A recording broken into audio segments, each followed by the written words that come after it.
Good morning, Year 2, and welcome to Tuesday, the 2nd of March's writing lesson. Today we are going to be writing to inform and persuade.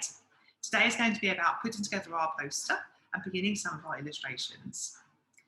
The first thing we'd like you to do is complete writing up your sentences from yesterday. So yesterday you wrote 3 and you probably all have a few more to do. So to get you started, we've got a finger warm-up exercise for you to try, and then we would like you to get on writing up neatly and beautifully your up-leveled and edited sentences. Once you've done this, come back for the second part of the video where we'll go into more detail about how to do your title and how to begin adding your illustrations. Tap your first, second, third, fourth. Fold your thumb. The first 2 fold. The last 2 fold. The first 2 fold. Tap all your fingers. First 2 push. Last 2 push. First to tap, last to tap. Fold your thumb.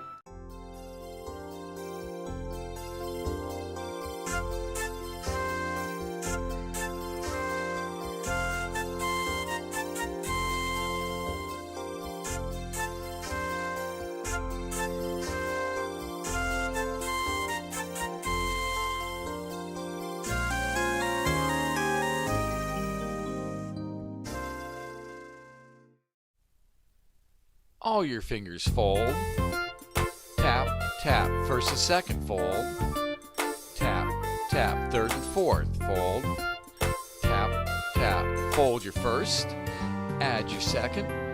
Add your third. Add your fourth. Add your thumb. Tap, tap.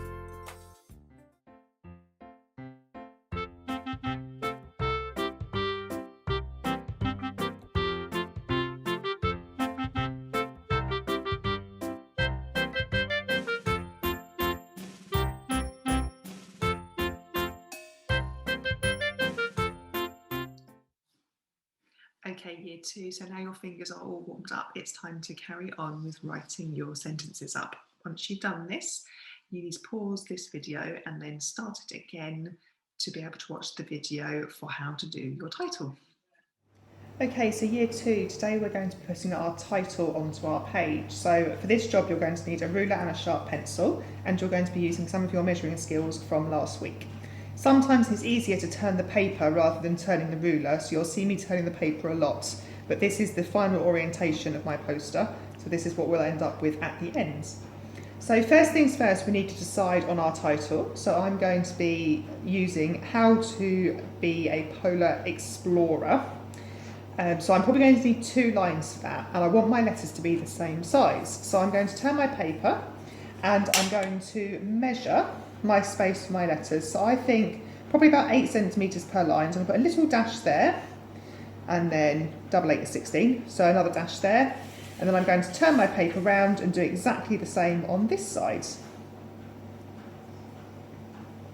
I can then join those little dashes up with a really, really faint line. This way, at the end, I'll be able to rub it out so it won't show on my final piece of work.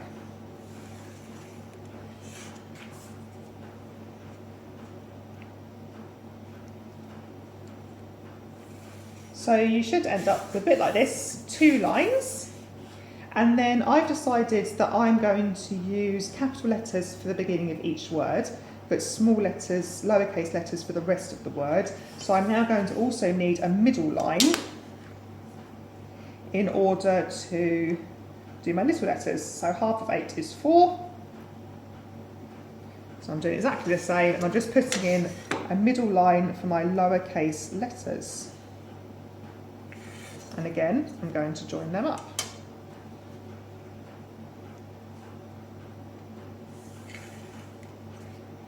So now it looks like I've got 4 lines to write on, but I've actually only got 2.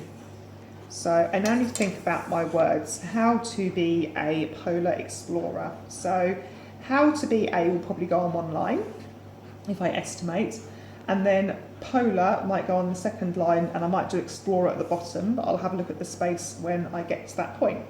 So all I'm going to do now is just draw in very faintly my letters so I can look at the size. So I've got a capital H.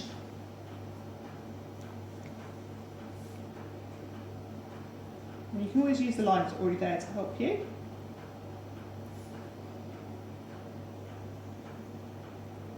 And I'm going to touch the line top and bottom for every letter.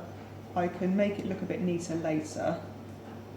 The lighter I do this, the more option I've got to change. How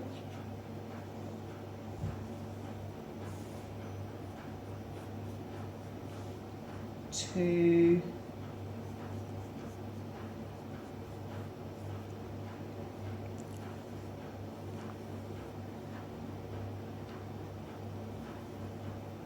you see I'm touching top and bottom for each letter. How to be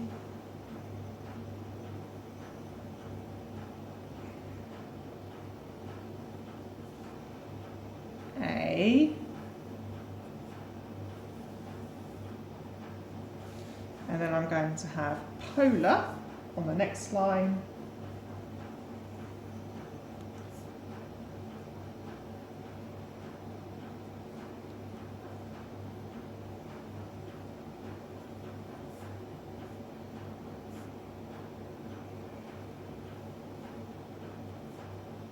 And finally, I think I will get Explorer in. So I'm going to put the word Explorer in. I'm not going to worry too much about my presentation yet, because this will be sourced out a bit later on. The good thing with doing it lightly is that if I make a mistake, I can always rub it out, or even start again on the back. X.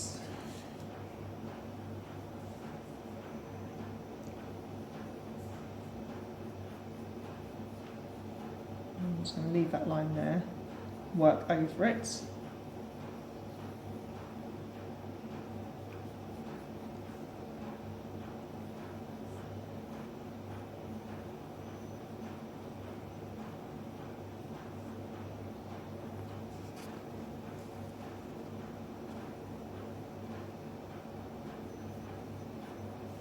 And finally, my E and my R.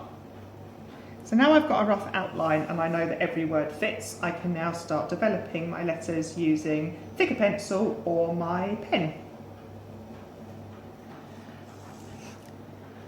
So the next step is to now develop our letters to make them thicker and to make them stand out. So you have a choice, you could just go over it with a coloured pen or a coloured pencil, or you can make it into bubble writing. And bubble writing, we get asked a lot, is actually quite easy because all you do is you just thicken up the lines. So for every line you draw another line next to it, remembering not to touch the edge. And you just make everything twice as big.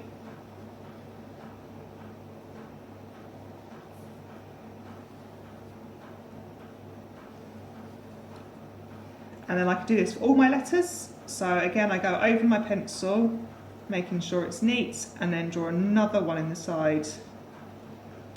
Always work inside, it makes it much easier for you.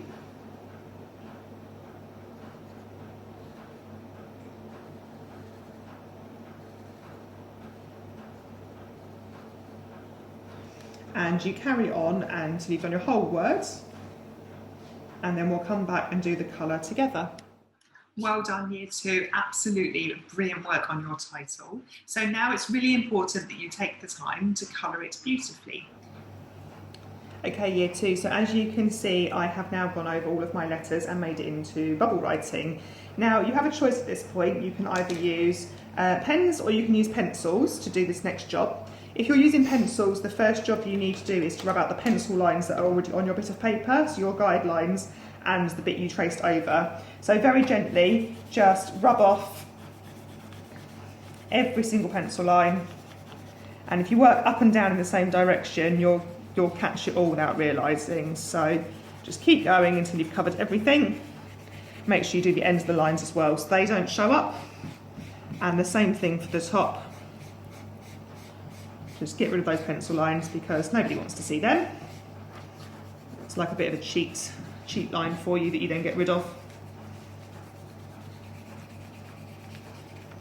Okay, once we've done that, our job is to then decide on our colours. Now, because we're doing about polar explorers, I've decided I'm going to use blues. So if you have got pencils, you can use pencils for this. If you've got pens, you can use pens. I'm going to do a little bit of both to show you the effects you can make. So a bit like in geography last week, we could do some shading. So you could start with the lighter blue colour first.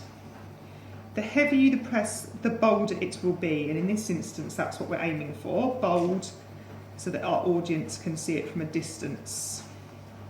So you can shade in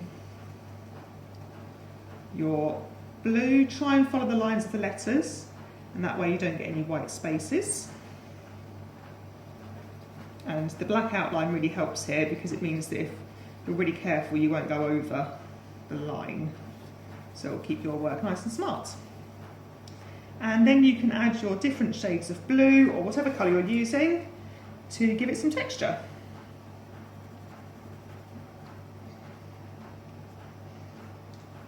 Okay, so that's one option that you could do for your lettering. Now another option you could use is pen, and you could do this half and half. You could do it all one colour, you could change it. But if we take two quite different blue pens, we could then potentially split our letters, do the lighter colour first,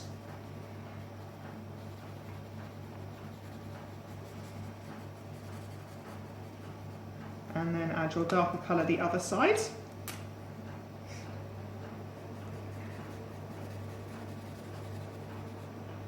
Again, use those black lines to give you an outline guide. You don't want to be going over your lines.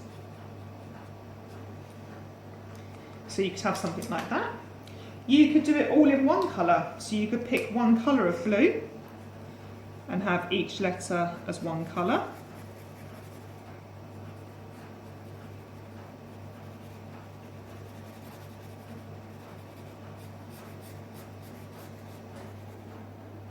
Or if you were really clever, you could even add in some effects with your pencils. So you could do some snowdrops in the dark blue, some snowballs, and then you could add in your background colour over the top. Again, if you press heavy enough with these, you should be able to shade over the top without any real problems if you're shading a bit lighter.